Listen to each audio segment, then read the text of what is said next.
गृह मंत्री अमित शाह, रक्षा मंत्री राजनाथ सिंह समेत अनेक जो पार्टी के वरिष्ठ नेता हैं बीजेपी के, वो इसमें शामिल हुए और साथ ही सहयोगी दलों के जो तमाम सांसद थे, तमाम जो बड़े नेता थे, वो इस बैठक के हिस्सा बने। और प्रधानमंत्री ने साफ तौर पर इस बैठक में नीट को लेकर चिंताएं जताई और उन्होंने ये भी कहा कि सरकार ने इस पर जोरदार कार्रवाई की है और तमाम तरह के जो जांच हैं उस जांच को अंजाम दिया गया है। 13 लोग जो जेल गए हैं उनको सख्त से सख्त सजा दिलाने के लिए प्रधानमंत्री ने अच्छे वकीलों से भी अपील की है कि उनको सख्त से सख्त सजा दिलाई जाए ताकि ऐसी घटनाओं का पुनरावृत्ति दोबारा ना हो सके, क्योंकि बच्चों के भविष्य के साथ खिलवाड़ प्रधानमंत्री बर्दाश्त करने के मूड में नहीं है। और उन्होंने साफ तौर पर एनडीए संसदीय दल की बैठक, जो अब मंगल मिलन बैठक कहा जा रहा है, उस बैठक में अपने सांसदों को साफ तौर पर उन्होंने निर्देश दिए और कहा कि यह सिर्फ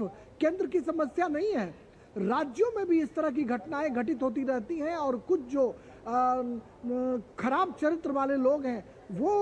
पेपर लीक जैसी घटनाओं को अंजाम देते हैं, पाप कर्म करते हैं, उनको सजा जरूर दिलाई जानी चाहिए। और इसलिए प्रधानमंत्री ने तमाम लोगों को इससे सचेत रहने की भी अपील की है। तो साफ तौर पर सरकार नीट के मसले पर किसी भी तरह की कोई समझौता करने को तैयार नहीं है और सरकार का साफ कहना है। प्रधानमंत्री ने अपने संबोधन में यह भी कहा कि सरकार ने जैसे ही जानकारी मिली त्वरित हमने कार्रवाई की और कार्रवाई नहीं की। जो दूसरी नीट की परीक्षा हुई वो नियत समय पर तुरंत ली गई और रिजल्ट भी तुरंत पब्लिश किया गया ताकि छात्रों को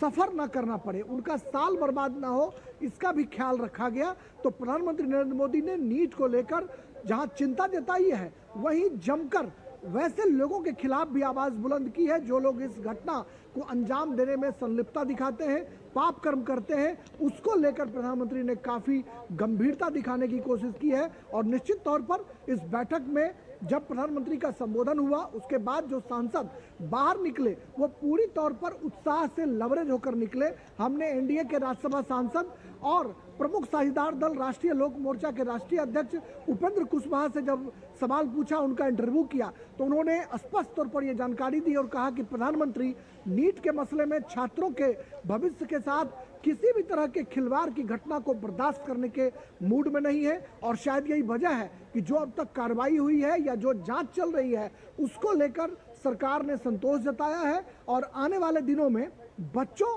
के साथ कोई खिलवाड़ ना हो इसको लेकर उन्होंने चिंता जताई है। और जो जानकारी उपेंद्र कुशवाहा जी ने दी, उन्होंने ये भी कहा कि राज्यों के लिए चिंता जताई है और छात्रों को सचेत रहने की भी उन्होंने अपील की है कि कोई ऐसा काम न करे जिससे कि उनके जो साथ है उनके साथ कोई गड़बड़ी की खबर जो है वो सामने आए।